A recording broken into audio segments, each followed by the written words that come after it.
Hey,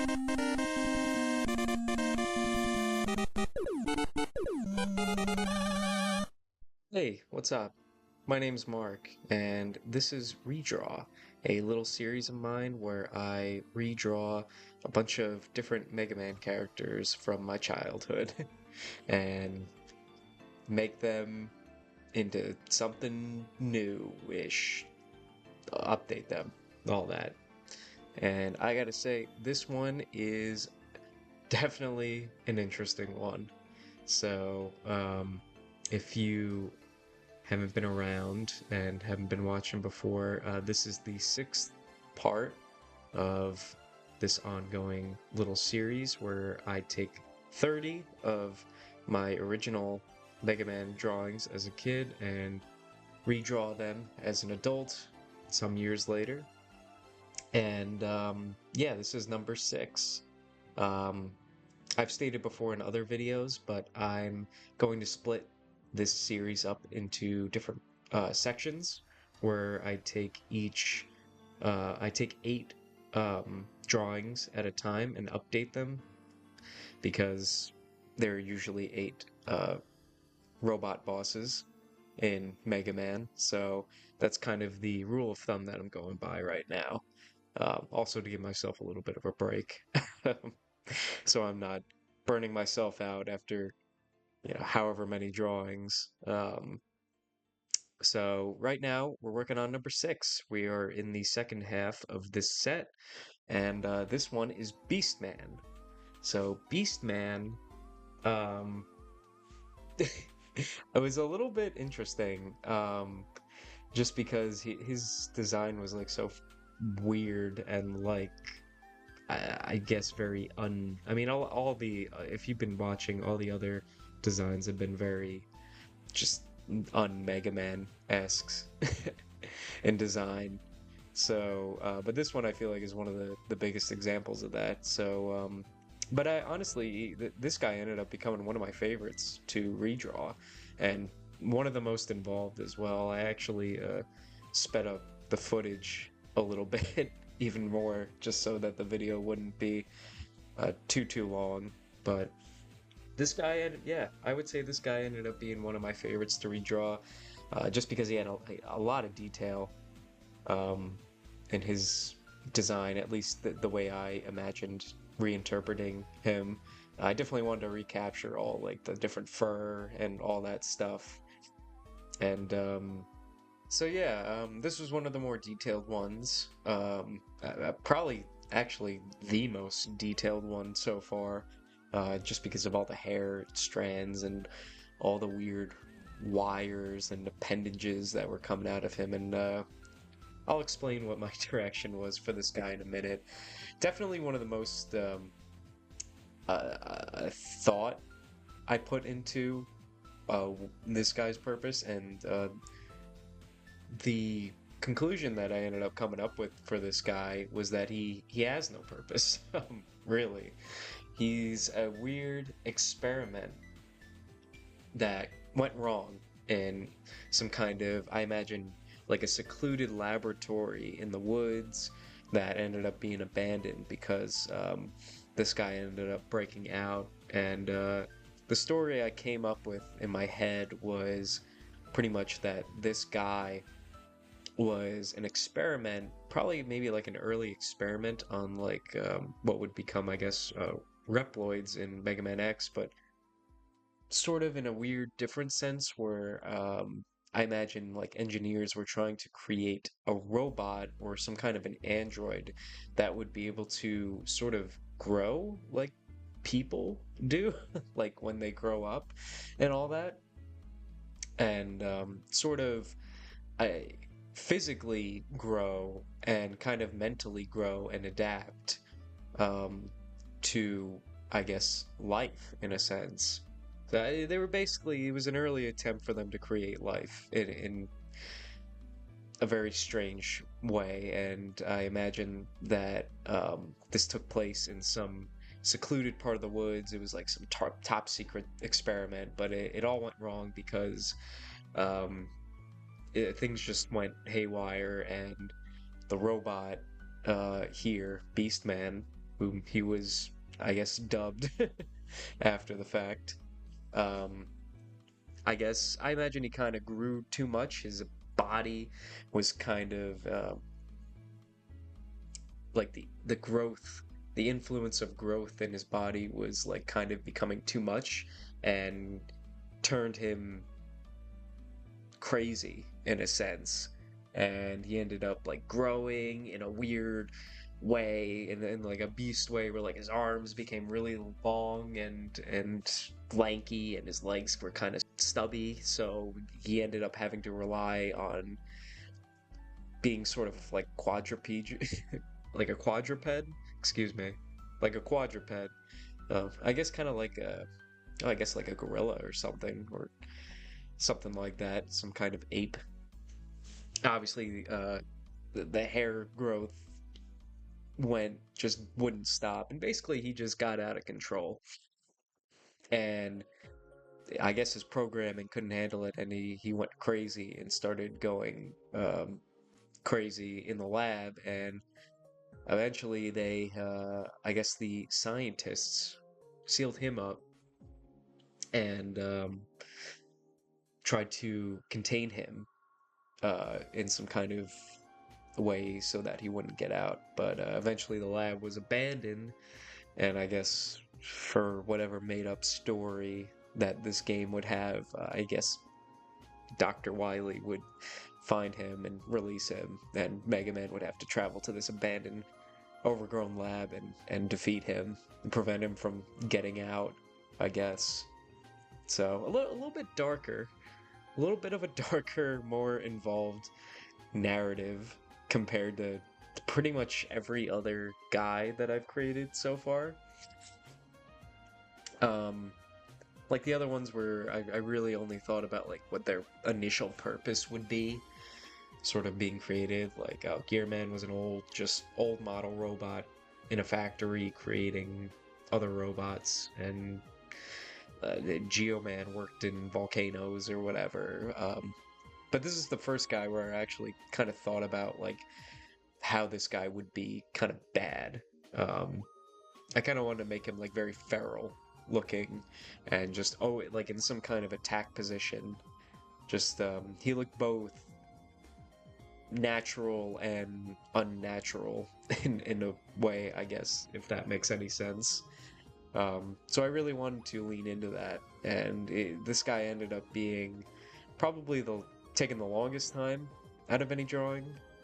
I I actually took a break um, from drawing this guy. I ended up doing the line work, and then I put this little project aside for several months, and then I ended up coming back to him. But honestly, I think it was kind of what I need because, or what I needed at the time, just because I was spending so much time on this guy that I just kind of needed to step away from him and kind of um, have a fresh perspective on him, just so I can get him done.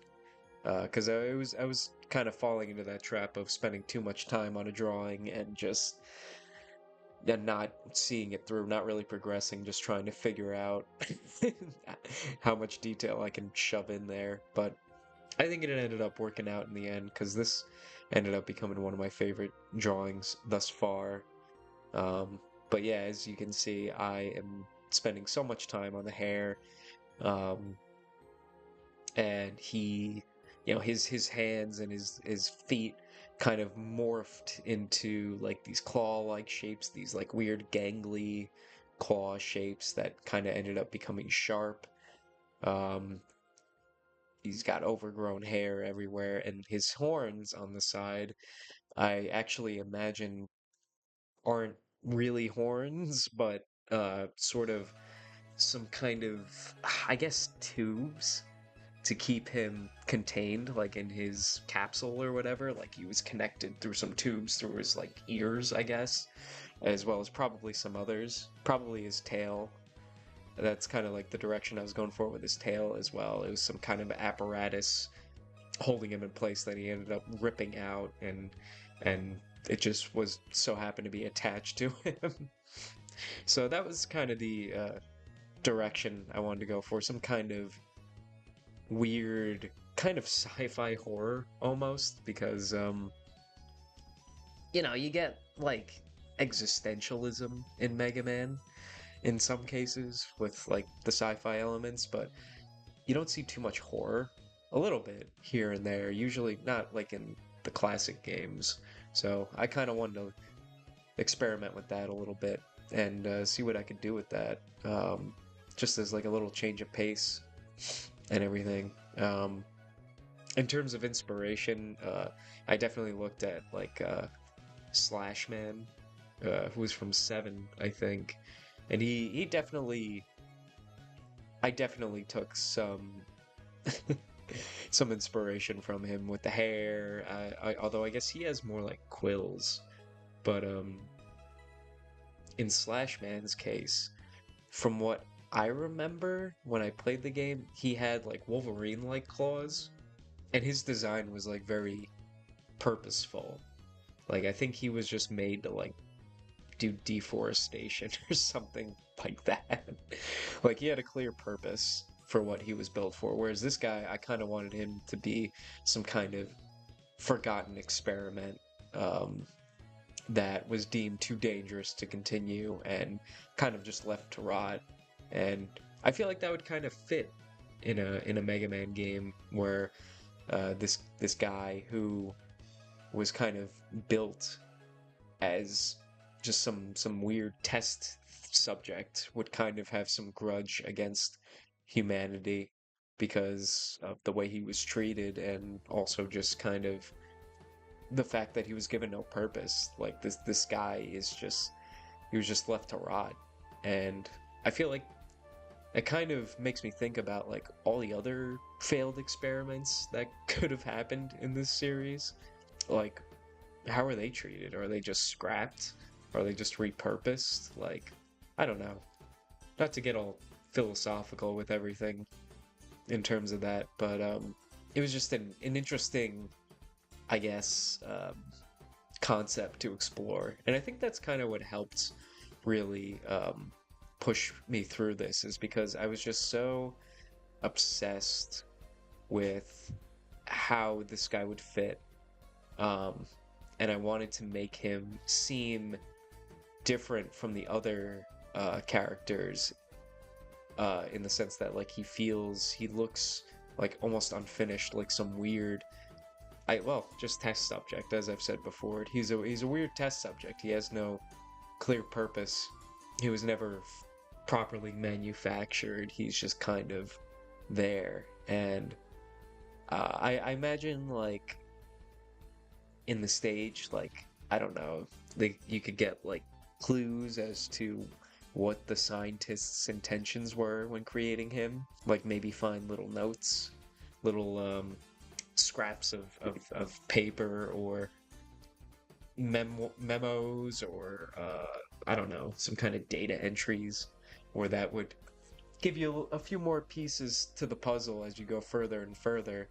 But not quite enough where you would kind of see the full picture.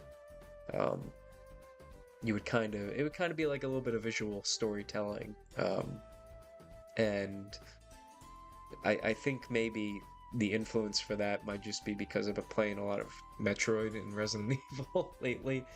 So I kind of feel like that could be something really cool, just as like a one-off thing for a stage where you kind of slowly piece together the puzzle and make your own interpretation as to what might have happened here and why this guy was sealed away.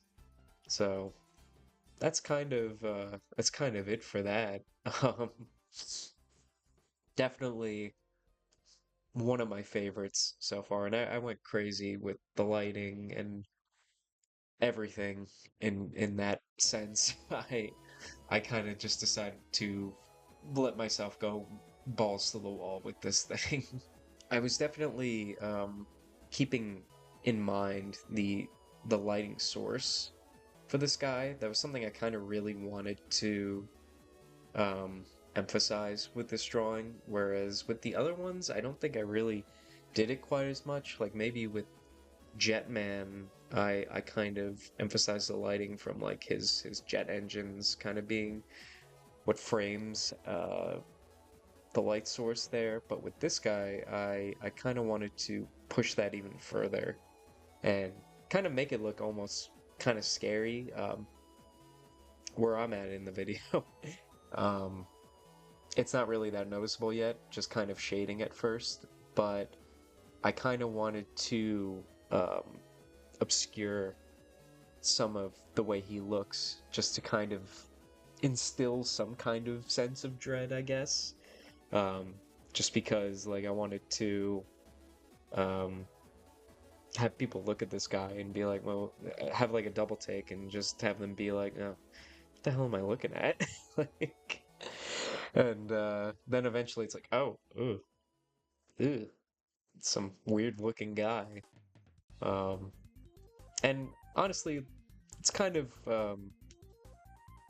the philosophy that I've been having with this first set of 8 that I've done so far, is that I feel like I kind of gotta get creative with it, just because the original designs are like so weird and strange and obtuse that trying to make them sort of like a direct one-to-one translation isn't enough, at least not for me.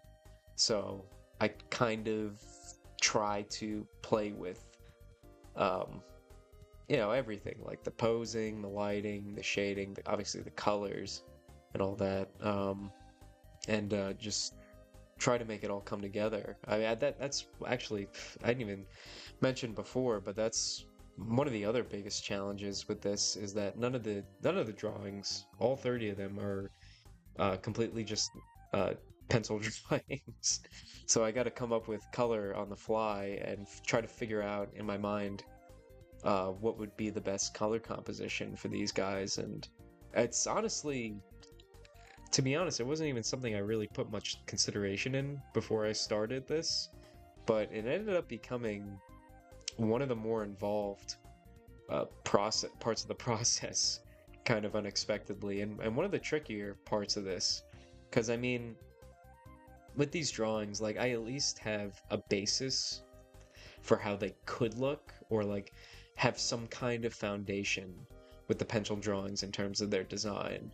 Like, obviously with this guy I kept the tail, but like I kind of reinterpreted it. Same thing with the horns and the hair and the angry expression. But color was something I had to completely just come up with off the top of my head, and it's been a pretty good exercise, honestly. Especially because I feel like color is something that I either have an insanely easy time with or a really, really difficult time with. This guy thankfully ended up being easier. I think I definitely wanted to give him red hair, kind of like a Ganondorf or a Ganon kind of look to him, and I thought having him be green would kind of be a good offset, since they're complementary colors and all that simple color wheel stuff. So that was kind of my basis. Really, I think that was my basis, was I wanted him to have red hair, and then I kind of let that lead me throughout the design, how I would color him the rest of the way. And I think overall, I would say he was pretty successful. I think the colors match decently well, even better than some of the other drawings that I've done before. I think this is probably one of the most complex designs color-wise, not just detail and design-wise. Whereas like the other ones, like Jetman, he was mostly white, and Combat Man had a pretty simple look with his color as well. But this guy just kind of naturally ended up becoming more involved, I guess. Like, his intense theming kind of shaped how he would kind of turn out design-wise. And it's kind of weird, in a sense, because the more I look at him, the more I feel like maybe this guy would fit better as like a Mega Man X design.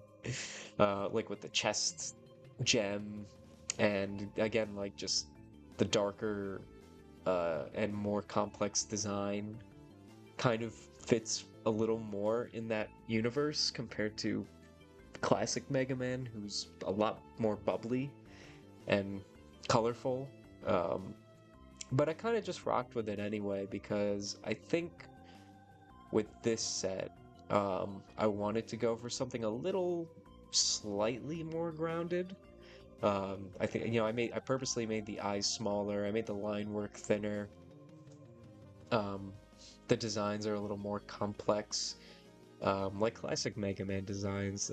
Their limbs are obviously very cartoony and improportionate with the rest of their body. The eyes are very large and expressive, and they're still large here, but they're a little more they're more angular. The designs in general are a lot more angular, which was kind of my intention. I kind of wanted to make them consistently, I guess, slightly more mature, just as like a weird experiment. Like, oh, like maybe this is a Mega Man game that takes place a little more in the future. Um, and you know, that would be kind of like a weird little hint towards what would come after, because the later series ended up becoming a lot more involved and intense story-wise. So I guess that was kind of my little experiment with this set. I might have said in previous videos, but what I want to do is I want to separate. Part of the reason why I want to separate each group of designs, like by 8 designs per drawing challenge, is I want to experiment with different designs and kind of try to see, like, I guess, stretch my design capabilities and also just see what might work in this franchise and what might not, aesthetically. So while I'm going kind of a little more dramatic and intense here, I mean, by the next round of 8, I might do something cartoony. I think that's kind of what I'm gonna go for, is all 30 of them are not gonna look the same. Each 8 are gonna have their own different aesthetic, and I'm gonna experiment with their own different aesthetic, just as like a little extra layer to the challenge. And I think that would be a good thing to keep things fresh going forward with this, so that I'm not really going by sort of what I guess would become a status quo, where I just have the same process and the same design philosophy for each of them. I think that'd get kind of boring after a little while. But yeah, I think that's the direction I'm gonna go towards. And yeah, I'm still going. I'm not burnt out yet. So yeah, now I'm doing this one especially. I definitely mess around with the lighting and texture and all that. This is probably the design that I push texture and lighting the most on here, trying to add some cooler colors and some sort of reflective lighting to kind of really make this guy pop out and make him look three-dimensional. I give him some dirt, some grime. Like, obviously this guy has not been taken care of, and I really wanted to focus on that.